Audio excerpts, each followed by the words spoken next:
So perhaps rather foolishly, today I've decided to take on the tune Poultry in Motion by Bill Kirchen.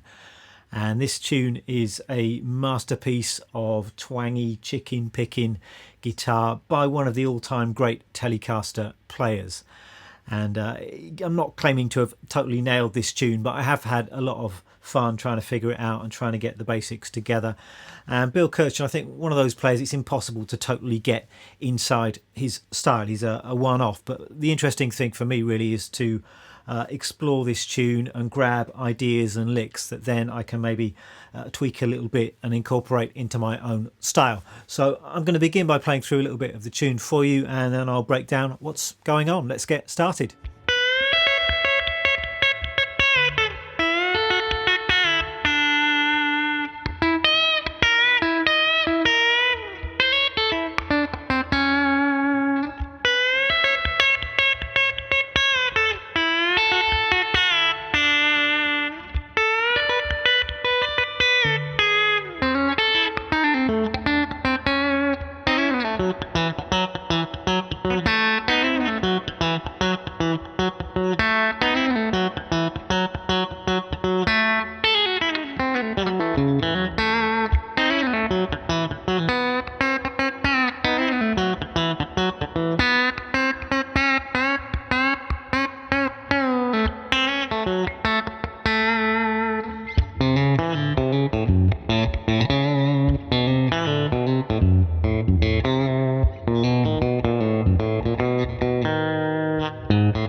And that one is hard to play, and I could really have done with another month or two's work on that to really try and get it together properly. But it's been a fun process doing this. And let me tell you a little bit about Bill Kirchen. I'm not going to pretend to be any kind of expert here. I'm familiar with a handful of his tunes. One day I should probably do a proper deep dive into his back catalogue, because there's lots of amazing stuff there to be discovered. And this tune I think is from 2001. It appears on an album called Tied to the Wheel, and it was Grammy nominated, this tune. I don't think it actually won the Grammy, but it's one of his better known tunes. And Bill Kirchen established himself in the late 60s as a member of Commander Cody and his Lost Planet Airmen, and they did a great version of the tune Hot Rod Lincoln, which is quite well known. That's another tune that I could potentially look at on this channel if anybody is interested. And then he went on to do lots of stuff. He's got a lot of solo records. He's played with a lot of cool people. He's played with Nick Lowe, Elvis Costello as well. So well worth checking out if you're not familiar with his name. And stylistically, it is kind of a great mix of country and rockabilly. There's some jazz, that kind of western swing thing going on in there. So really great player. So what I'm going to do for the rest of this video is break the tune down in a moderate amount of detail. I have written out a tab. I've meticulously transcribed the entire tune, so if you really want to learn about what's going on, every last note, then you might like to check that out. It's going to be up over on my Patreon page, and there is just so much good stuff to get out of this tune, so many licks and ideas. I could easily make a kind of 5-hour lesson on this, but it's not really practical. So what I'm going to do in this video is just go through the main riffs and the most important parts. Then I thought I'd also do a little bonus video over on the Patreon page where I can get into some of the extra stuff as well. So let's get started. I want to begin by talking generally about this chicken picking technique. Obviously it's integral to this particular tune. The clue's in the title, I suppose. Chicken picking, I suppose it's a term for this, making a guitar sound like a chicken, but it's a combination of muted kind of pops, the kind of the clucks, and then you follow up those muted notes with regular notes, so you get this kind of sound. And there are various different ways of achieving this. Different players do it in different ways. I've done a whole video on chicken picking where I'm getting those muted notes using a combination of palm muting and then fretting hand muting as well. Bill Kirchen, I think, does it slightly differently, and as I say, I've needed to relearn the way I do chicken picking in order to be able to tackle this tune. And fortunately there's quite a lot of good video footage of Bill Kirchen playing this tune. He actually describes his technique in a couple of videos that I've seen, so I'm fairly confident that I'm doing it in more or less the right way. But the basic idea is this: he's playing finger style, and what he's doing is achieving the muted notes by resting his thumb on a string and then plucking the string with his first finger. So just if you want to rest your first finger on the third string, so it's muffled and muted, and then with the first finger you can just pluck that string behind the thumb and you get that muted note, and then you can follow that muted note up with a note played by the thumb. So that would be the basic technique, I think. So here I'm just playing a D note on the third string. To start with, I'm got the muted kind of pop, and then I'm playing the fretted note. So that's the first thing to get used to if you've not done it like that before. It does take a little bit of practice just to rest that thumb on the string, and then you're plucking behind that string. So that might be a good exercise. Just choose any note. I think the third string is a good string to start on, and you can just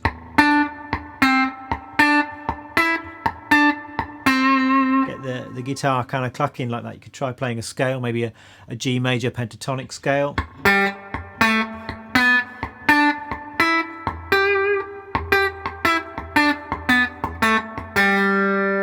And you could of course try moving it onto other strings as well.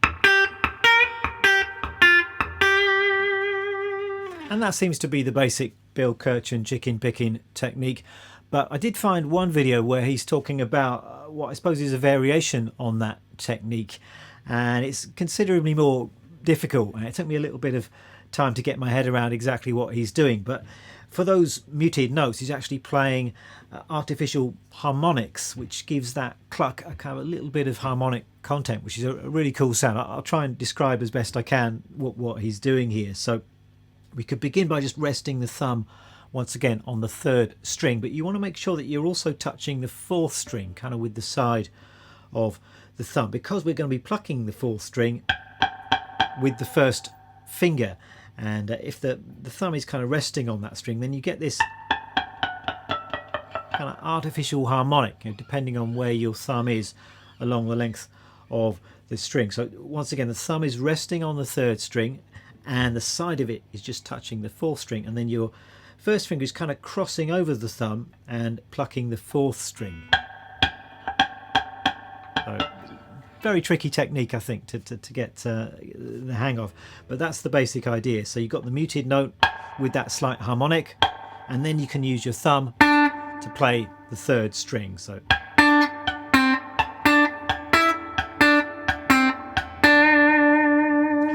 that's something which for me is going to take quite a bit more practice. I'm not actually using this technique at the moment when I'm playing through this tune. You can use the technique where you're just getting the muted note on the same string, but I suppose if you want to be totally authentic, you might like to sometimes do that, kind of crossing the finger and the thumb over and getting that muted kind of artificial harmonic. Onto the actual tune then, and we're in the key of A. Mostly it's quite simple harmonically. We just got the 1 chord to the 4 chord, 5 chord, and back to the 1 again. Most of the tune is just that chord progression going round and round. There is a slightly jazzier bridge section which I will come on to, and over the top of that chord progression he's playing this kind of main theme. So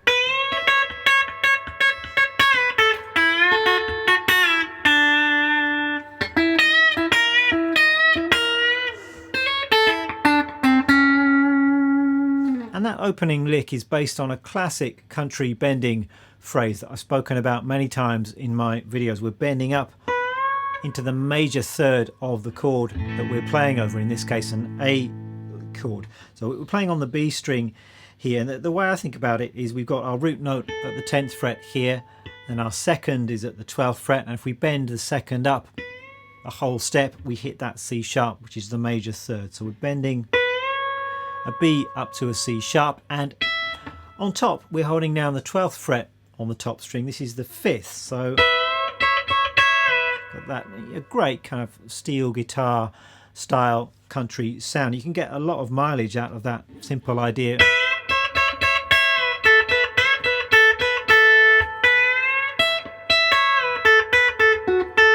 So, classic kind of a country idea. What's going on in this tune is we've got, we're combining that idea with some of this chicken picking. So we're beginning with the bend, then we're playing the note on the top string, and then we're into this series of chicken picked notes. So we've got the thumb and then the muted note played with the first finger. So exactly as I was describing before.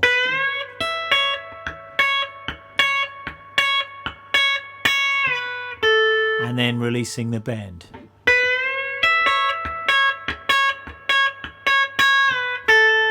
So that's our first lick. Then we're really just doing the same thing over the 4 chord. This is exactly the same lick. We're playing over a D chord here. That's our root note, but we're bending the 2nd up to the 3rd. So we just transpose this idea to make it work over the D chord.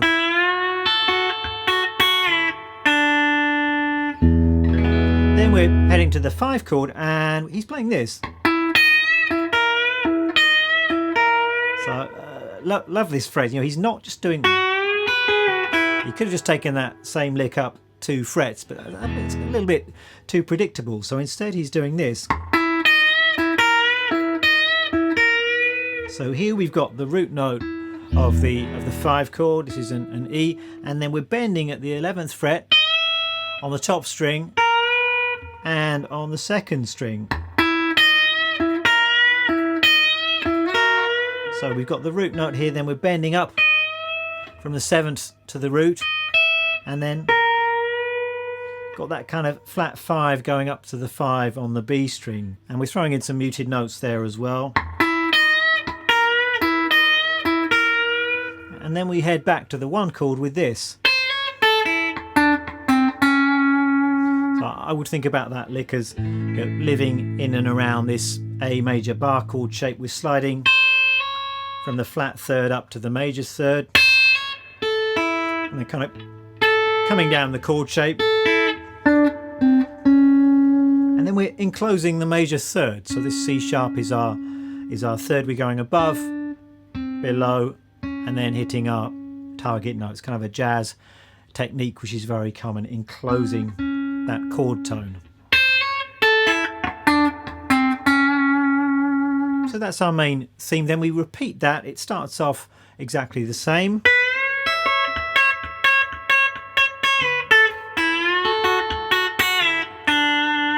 But then we've got this. So there's a slightly different lick played over the 5 chord. It's the same kind of technique here. We've got the bend and then we've got the note on the top string, but these notes are functioning in a different way. This is played over an E chord here, so we're actually bending the 4th up to the 5th, and we've got the flat 7 on top. So this is a really nice kind of dominant 7th lick.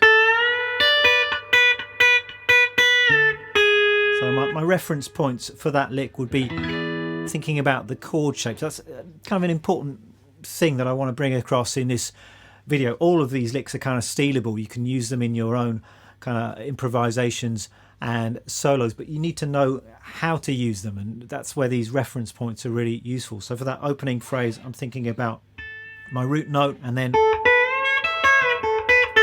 we're bending into the major 3rd, and for this lick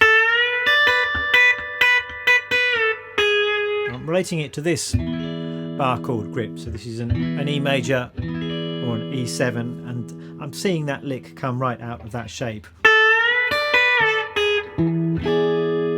And then we wrap up with another slightly different 1 chord lick. So this is coming out of the chord shape once again. This is kind of blues scale stuff. And then enclosing once again that major 3rd.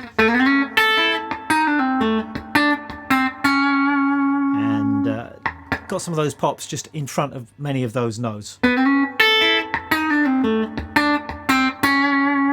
Next we've got another little theme, which is the bit that goes like this.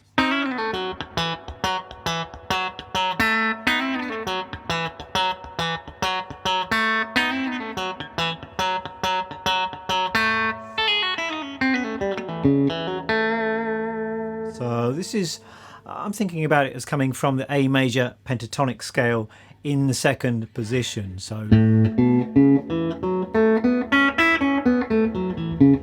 you can slide up into this second box of the scale if you want to. That's where this phrase starts. So with this little double stop, these are chord tones. So it's the third and the major fifth of the one chord. We're sliding into those notes and then sliding down on the third string and then pulling off to the root note. Over onto the fourth string. It's going back and forth between the second and fourth frets. And then hitting the root note. So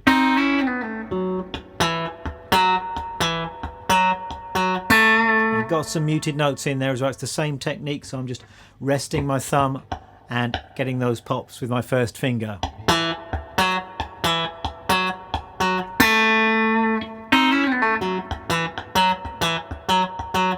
And that's all played over the one chord. Then over the four chord, I'm playing a slight variation on that idea. It's just that initial double stop which is changed. So instead of 6 and 5, we've got 5 and 5, which fits that four chord sound a bit more neatly, but otherwise the phrase is the same.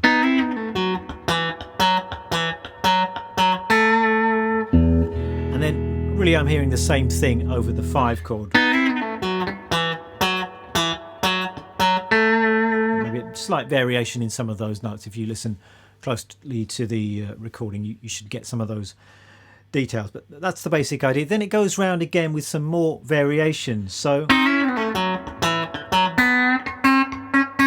some little fills. So I've got some bends in there, the fourth fret on the third string. And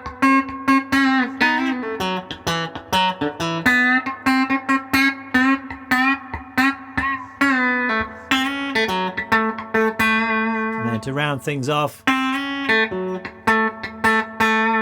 just a simple major pentatonic phrase. Next, the feel of the tune changes slightly. It's going from country to more of a kind of swing, jazz feel. This is where you can hear the jazz influence on Bill Kirchen, this kind of western swing thing going on. So the next bit of the tune goes like this.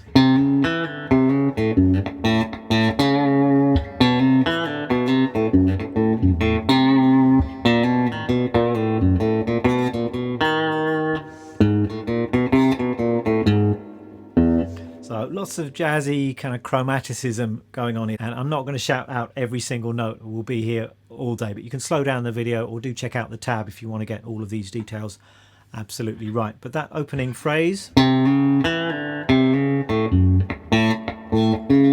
played over the A chord, over the one chord, and we're hammering into that major third, that C sharp. Lots of kind of nice passing notes, chromatic notes. Then over the 4 chord, the D,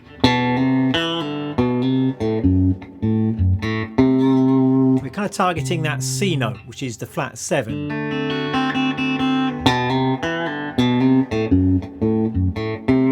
And then we've got, that's describing a B7 chord, so we're hammering into the root there.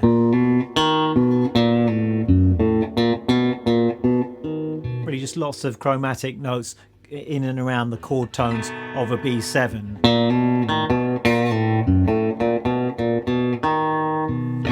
And then this is just a chromatic thing. And then we go round again.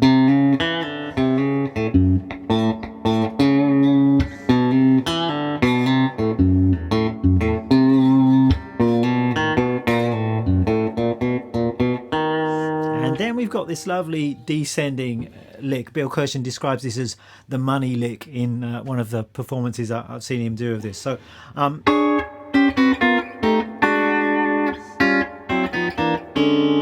just this kind of chromatic descending thing.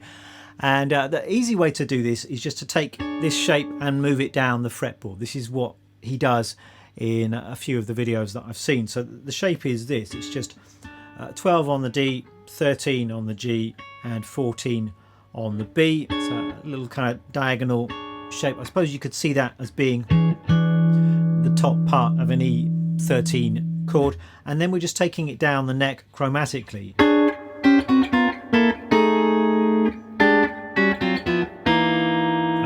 That works, that sounds great. Listening very closely to the recording, I don't think he's doing exactly that on the studio recording. It sounds to me like he's going... So changing the shape here. So this is 7, 8 and 8. And then moving that shape down. And ending up here with open 1 and 2. I'm not 100% sure on that, but that sounds like the studio recording to me.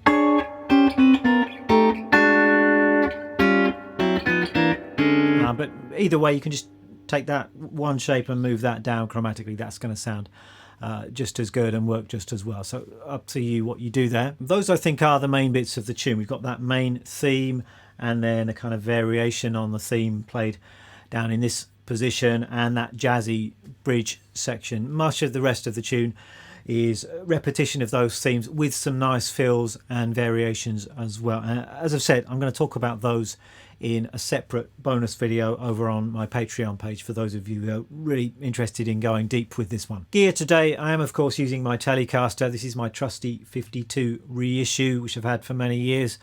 I'm on the bridge pickup for maximum twang, going into my Fender Princeton, which I'm running clean. And I've got just one pedal, which is the MXR Dynacomp. And quite frequently on clean guitar sounds, I will use a compressor. It just seems to kind of warm up the sound a little bit. It sort of gives you a bit more sustain and bite on some of those twangy notes. And guitar into the Princeton with the Dynacomp bypassed.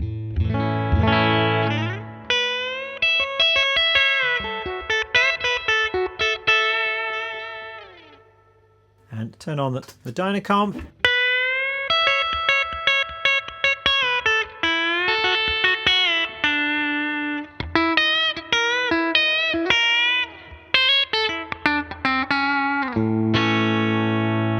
Well, that's it. I hope you've enjoyed watching. Do check out that tab and the bonus video over on the Patreon page if you're interested.